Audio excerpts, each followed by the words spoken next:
Environmental science ডিসিপ্লিনের 1 ব্যাচের ছাত্রী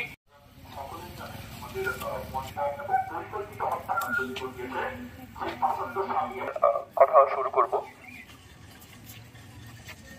কথা বলবেন আমাদের ডিসিপ্লিনের এনভায়রনমেন্টাল সায়েন্স ডিসিপ্লিনের প্রফেসর অধ্যাপক আব্দুল্লাহ ইসমাইল হারুন স্যার।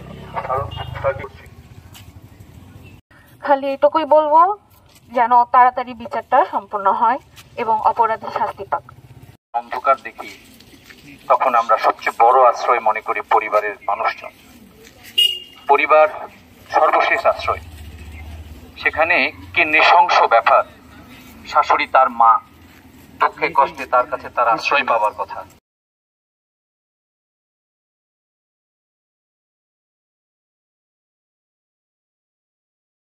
এবার কোনো ক্ষমতা আমাদের সকলের নাই।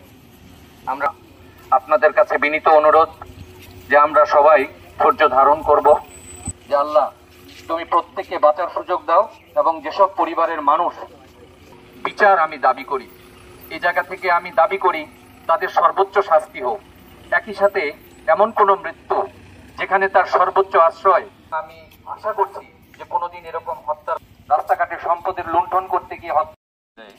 এখানে আমরা দাঁড়িয়েছি খুলনা বিশ্ববিদ্যালয়ের এনভায়রনমেন্টাল সায়েন্স ডিসিপ্লিনের 1 ব্যাচের শিক্ষার্থী সাবিকুন নাহার পপি। তার অকাল মৃত্যুতে খুবই দুঃখজনক মৃত্যু। এই মৃত্যুতে আমরা এখানে শোক জ্ঞাপন করার জন্য এবং সংগঠিত অপরাধ, সেই অপরাধের শাস্তি বিধানের জন্য আমরা এখানে দাঁড়িয়েছি। আমি সাবিকুন নাহার পপি তার আত্মার মাগফিরাত কামনা করছি। আল্লাহ তাআলা তাকে যেন জান্নাত নসিব করেন এই দোয়া করছি।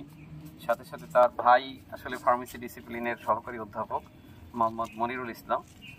সুতরাং আমাদের ডিসিপ্লিনের পক্ষ থেকেও আমরা অনেক বেশি ব্যথিত, কারণ আমাদের ডিসিপ্লিনে সবসময় তার যাতায়াত ছিল। তাদের শাস্তি নিশ্চিত করতেই হবে, এর কোনো ব্যতিক্রম আমরা কোনো কিছু মেনে নেব না। খুলনা বিশ্ববিদ্যালয় কখনোই মেনে নেবে না। খুলনা বিশ্ববিদ্যালয়ের এরকম ভাই এবং আপুরা অনেক ভাইরা এবং স্যাররা স্মৃতিচারণ করলো, আমি সে কথায় যাব না। আমি একটা কথাই বলবো, এর সর্বোচ্চ শাস্তি এবং মানে যত কম সময় দেওয়া যায় সেটা নিশ্চিত করতে হবে প্রশাসনকে। আমরা চাই না এ ধরনের কোনো মৃত্যুকে প্রশাসনের এই যে জবাবদিহিতার জায়গা থেকে বেরিয়ে এসে এবং তারা যে ন্যায় বিচার না হওয়া সত্ত্বেই, এটা জাহিলি যুগ অথবা যে আমরা জানি যে কুসংস্কারের যে যুগ ছিল সেই যুগের মতো করে এরকম নির্মম হত্যাকাণ্ড 21st সেঞ্চুরিতে এসেও ঘটতেছে। এইটা বন্ধ করার জন্য প্রশাসনকেই এর দায় নিতে হবে। প্রশাসন যেন যদি বিচার না করে, তবে আমাদের পক্ষ থেকে যে সকল কর্মসূচি দেওয়া দরকার সেটা আমরা দিব। খুলনা বিশ্ববিদ্যালয় এই হত্যাকাণ্ড কোনোভাবেই মেনে নেবে না। প্রশাসন যেন এর সুষ্ঠু তদন্তের মাধ্যমে জড়িতদের, শুধু তার শাশুড়ি না, আরো যারা আছে তাদেরকে সর্বোচ্চ শাস্তি নিশ্চিত করে, এটাই আমাদের পক্ষ থেকে দাবি থাকবে।